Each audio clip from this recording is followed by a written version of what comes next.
salaamullaahi calaykum waraxmatullaahi tacaala wabarakaatu. kulanti wacan oo wanaagsan saaxiibayaal, soo dhowaada. waa walaalkiina Cazaam.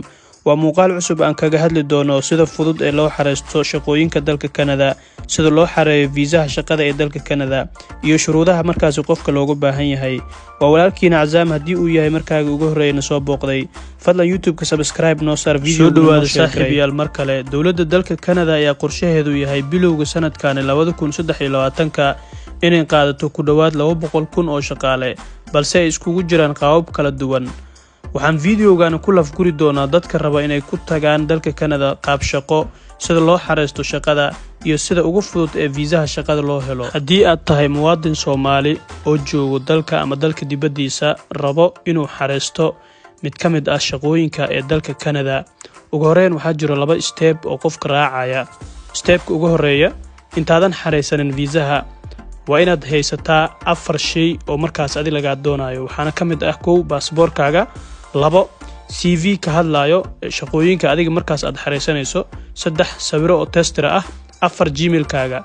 intaas hadaa haysato, waxaad markaasi xareysan kartaa shaqooyinkaasi dalka Kanada. muhiim ma ah qofka inuu haysto shahaado degree ama mid jaamacadeed, waxay ku xiran tahay nooca shaqo aad xareynayso. tusaale ahaan, haddii aad xareysanayso shaqooyinka loogu talagalay shahaado ama shuruudihiisa ka mid ah requirementiga la iskaga baahan yahay, haddii shahaado ay ku jirto, waxaa qasab ah qofka inuu shahaado uu helo. laakiin 80% shaqooyinka dalka Kanada waa shaqooyin markaas loogu talagalay dadka xirfadlayaasha ah.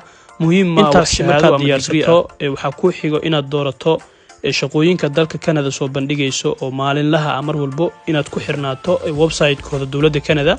waxaana dooran doontaa 3 ilaa 4 shaqo, waayo haddii hal shaqo aad doorato, waxaa suuragal ah in shirkadda ama kambaniga markaas adiga aad xareysatay ama shaqada aad ka ablay garaysay inay ku siiyaan isbuuciiba wiigii inay ku siiyaan adiga 15 saacadood. suuragal ma ah marka 15 saacadood inaad hesho kadibna viisa aad xareysato. taasi meesha waxaa ka imaan karo inaad hesho diidmo ama reject. balse haddaad doorato 2 shaqo ilaa 4 shaqo, waxaad heli kartaa 4taasi kambani 2 ka mid ah.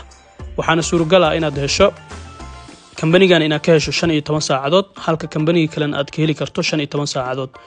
guud ahaan waxay ku noqonaysaa 30 saacadood wiigii. haddaa hesho safaaradda dalka Kanada, waxay si automatically ama si qurux badan ay kugu siinayaan viisaha shaqada ee dalkaasi Kanada. weliba waxaad ku qaadan doontaa 21 maalmood gudahooda. intaadan xareynin shaqada, waxaad iska fiirin doontaa 4 shay ama 4 meelood oo muhiim ah.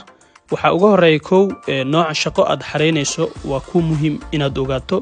2 inta saacadood wiigi aad shaqeynayso waa tan ugu muhiimsan viisahana aad ku heli kartid waaye. intaas markaa ogaato, waxaa kaloo ugu muhiimsan saacaddii inta oo salary aad qaadanayso ama inta oo lacag adiga aad ku shaqeynayso. tan ugu dambeysa oo ah gobolka adiga markaas shaqada aad ka ablay garaynayso waa tan labaad ee ugu muhiimsan viisahana kuu fududeyn karaa. waxaa ugu muhiimsan 5 meelood oo markaas shaqada laga ablay gareeyo. waxaana ka mid ah gobolka Vancouver, Yukon, Alberta, Toronto iyo Ottawa. 5taas meelood waa meelaha ugu fiican ajaanibta markay soo ablay gareeyaan shaqooyinkooda. shaqooyinka fudud waxaa ka mid ah qofka hor laga soo aqbali karo sida beeraha, dhismaha, package-ka, darawalnimada, cunno karinta. intaasi iyo dadka yaqaano kaamirada, kaamirmaanada iyo kuwa video editing-ka sameynayo, intaba waa shaqooyinka ugu fudud ee hor laga soo aqbali karo. kuwa laakiin shahaadooyinka loo baahan yahay waxaa ka mid ah professionalka ah sida dhaqaatiirta, nursing-ka, electronic engineer-ada. kuwaas ayagana waa qasab. intaas waxay isku ahaayeen hal qodob. qodobka labaad ee ugu muhiimsan si qofka fiisaha uu u helo, waxaa ugu horeeyo markuu shaqada uu ablay gareeyo, waraaqadihii shaqada loo soo diro oo markaan fiisaha kaliya ay u dhiman tahay. waxaa ugu horeeyo 3dan qodob inuu sameyn karo qofkaasi. safaaradda markuu tago qofka, waxaa ka soo horeeyo form uu yara buuxinayo. formkaasi waxaa ku qoran 3 arrimood inuu qofkaani mas'uuliyadiisa u qaadayo. 1 waxaa ugu horeeyo qofkaani inuu yahay qof Kanada u guurayo. ma la rabo qof markaas Kanada tagayo kasoo laabanayo, tagayo soo laabanayo. muhiim ma ah qofkaas fiisaha ma helayo. waxaa muhiim ah qofkaani inuu yahay qof Kanada u soo guuray.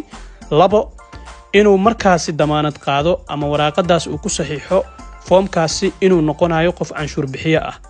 maadaama 2 shirkadood soo ogolaatay ama hal shirkadood iska dheh ama 2 ilaa 3 soo ogolaadeen, saacadihiisna ay badan yihiin, dowladda inuu u saxiixo inuu noqonayo qof canshuur bixiye ah.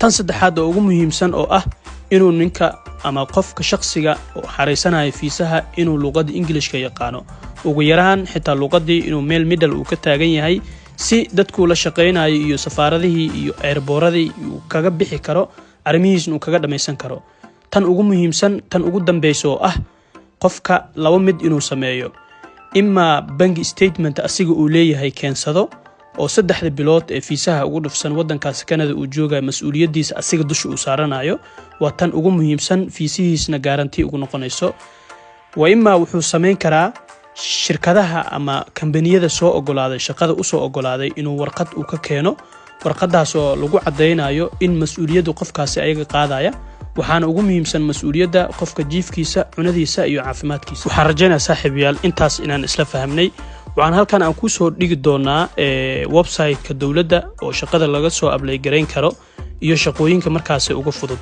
waxaan rabaa saaxiibayaal videogan inaan halkan aan ku soo afmeero hadii ay jiraan waxyaalo aadan fahmin wali oo markaas madmadow ay kaaga jiraan fadlan nagula soo wada qaybta commentiga videogan midkiisa kala xigo waxaan ku soo sameyn doonaa ama part 2giisa waxaan ku soo sameyn doonaa recording oo shaqada sida loo apply gareeyo qofka marka la soo aqbalo iyo steebyadiisa ayagoo faahfaahsan ayaan ku keeni doonaa mar labaad iyo mar saddexaad waxaan si xushmad leh kaaga codsanaa inaad YouTube-ka subscribe aad noo saarto videogan aad noo share gareyso videogan midkiisa kala xiga intaan kaga gaarayno waxaan idin kaga tagayaa nabadgelyo salaamu alaykum waraxmatullaahi tacaala wabarakaatuh